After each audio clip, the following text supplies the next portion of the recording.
Hello po. Magandang araw po again and again. Andito na po tayo ulit. Follow up po kay Mr. Marcoleta, Rodante Marcoleta.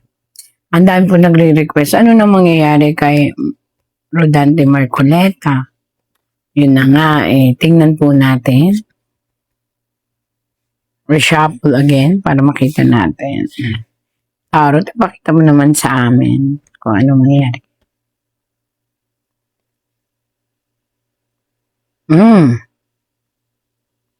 Ito ay isang pag-gathered ng lahat ng informasyon na pinipilit tanggalin sa kanya. So, ibig sabihin talagang inaalisan siya. Dito po again and again, ito ay tarot lang.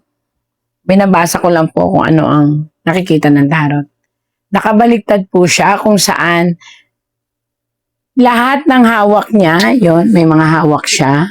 Yun po ay gathered information na pinaglalaban dito sa isang house, maaaring House of Representative or something like that, or House of Law or ganon, na pinipilit baliktarin. So, ibig sabihin, may talagang hawak siya na mga magagandang ebidensya or impormasyon na pinipilit wag ilabas. At ito ay minamahika or minamagic or kinakaluluwa or what. Ibig sabihin, pinag-aaralan ito na huwag talagang mailabas at pinipigil na mailabas. So, ibig sabihin, si Senator Marcoleta ay tinatanggalan.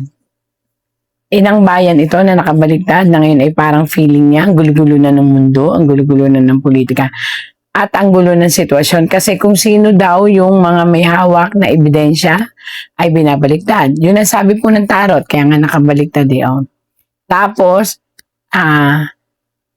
hinohokus-pokus o ginagawa ng mga istorya or what. Pero ayon po dito, ang inang bayan naman daw po ay mayroong sariling batas.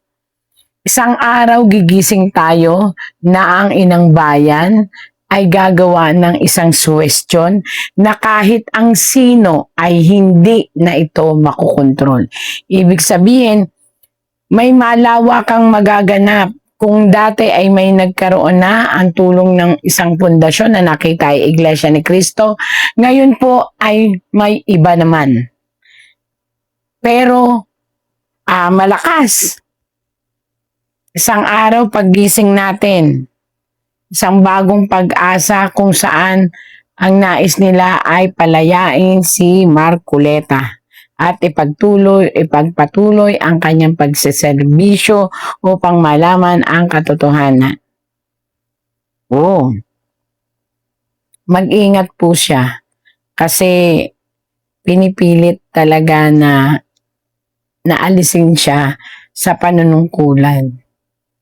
Pero sabi ko nga, lahat ng nangyayari po ay may twist.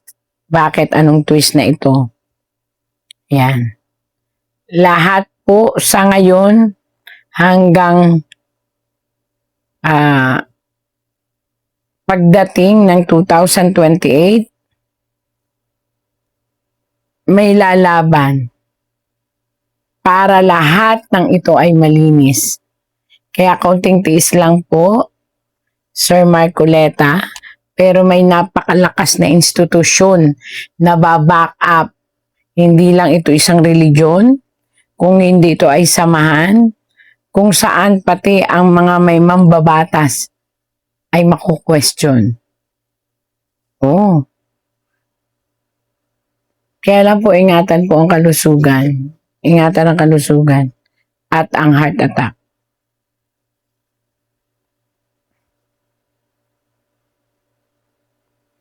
May mga susuporta na lalabas, hindi po ito institusyon. Totoong mga tao po ito. Lalabas sila, magmumula sila sa iba't ibang panig ng rehiyon ng Pilipinas. At muli, malawak ang suporta ang bonggang darating.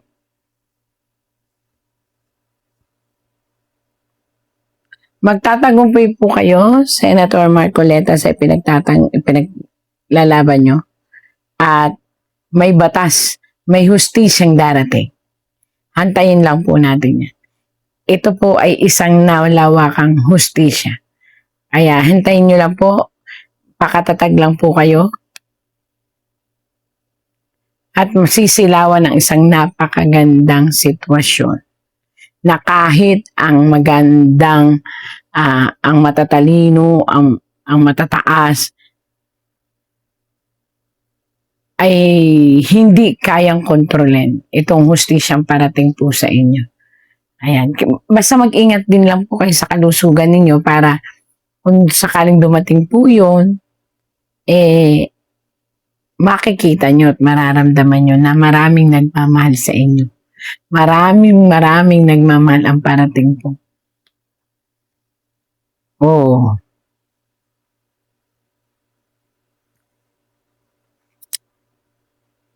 Pinipilit lang po ito, sinisingit, para po pagdating ng time, hindi maka-action kayo. Yun po ang sabi ng tarot dito. Ayan, kaya kayo nakatagilid or nakataob. Pero sabi ko nga po sa inyo, justice will come. May isang hustisya kayong makakamtan. At ito ay nakapapangilabot dahil ito ay talagang susuportahan ng buong Pilipinas. Well, ingat po ang kalusugan at mag-ingat din po kung sino man po ang nakakarinig nito. Sana maingatan po si Senator na Marcoleta na lalo na sa loob ng pupuntahan niya na kulungan or what. Kasi po may danger. Ito ay delikado.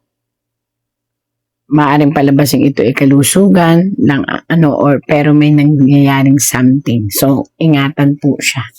Yun po. So, sa ngayon po, yan po ang lumabas sa ating tarot.